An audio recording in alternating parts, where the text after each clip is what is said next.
North Korean state media has renewed warnings to the population that belt-tightening might be in the near future, fanning fears that denuclearization talks with the U.S., stalled since mid-June, might never actually lead to the repeal of economic sanctions against the East Asian country. The official newspaper of the Korean Workers' Party, Rodong Sinmun, wrote recently that a new, arduous march may be in store for the Korean people, but pledged government determination to soldier through the tribulations, Yonhap news agency reported July 23. Even if we have to travel a long distance through snowstorms with our belts tightened, we will go straight to the People's Road, which was proved as immortal in the process of the 70 years-long struggle into the road of socialism, the paper wrote.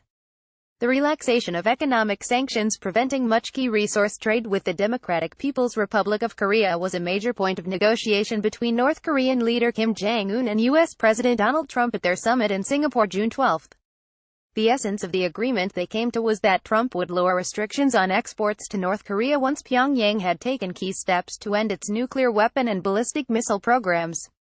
Concrete progress has not been made on any of the points agreed upon at the Singapore summit, aside from North Korea's supposed destruction of sites associated with its missile and nuke programs. An effort to bring home remains of U.S. soldiers from the Korean War, another of the Singapore agreements, stalled when U.S. Secretary of State Mike Pompeo failed to meet with Kim during a visit in early July.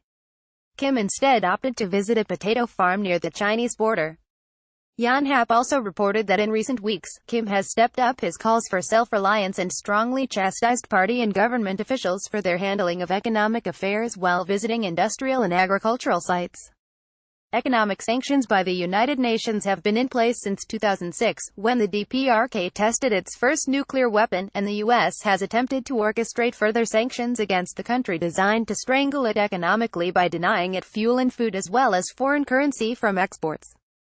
The U.S. itself has refused to trade with the DPRK since 1950, when the Korean War began. Nonetheless, CNBC reported in 2017 that 2016 had been the North Korean economy's strongest year since 1990, with a gross national product increase of 3.9%. The North Korean state's governing principle for the last half-century has been self-reliance, Juche in Korean. The North Korean obsession with autarky stems in large part from it having been caught in the middle of the quarrel between its two erstwhile allies, the Soviet Union and People's Republic of China. The three states had once formed a close relationship, with both the DPRK and the USSR coming to the aid of the Chinese Communists during their civil war, which they won in 1949, and the Chinese and Soviets in turn coming to the North Koreans' aid when US and Allied forces threatened to overrun the country during the Korean War. When the rivalry between China and the USSR grew in the early 1960s, the DPRK stepped away from choosing sides, and leader Kim Il-sung began to emphasize the importance of Korean socialist construction not being dependent on another country. Through the split between China and the USSR, North Korea retained ties with both sides, especially receiving food from them, since only about one-fifth of the mountainous country is actually cultivable, according to the Food and Agriculture Organization of the United Nations. Still, before 1976, the North had the higher GNP of the two Koreas, according to the CIA World Factbook, only losing ground due to its turn towards self-reliance and because of heavy foreign investment in the South's economy. Despite Juche, the collapse of the Soviet Union and the turn toward a market economy by China in the 1980s and 1990s were catastrophic for all their allies, but none more so than the DPRK. North Korea was beset with disaster after disaster, gutting the government's ability to mitigate the effects of the loss of their primary benefactors. The period from 1994 to 1998 is known in North Korean history as the Arduous March, a time when famine swept the country following unparalleled flooding and drought, with which the already strained economy could not bear.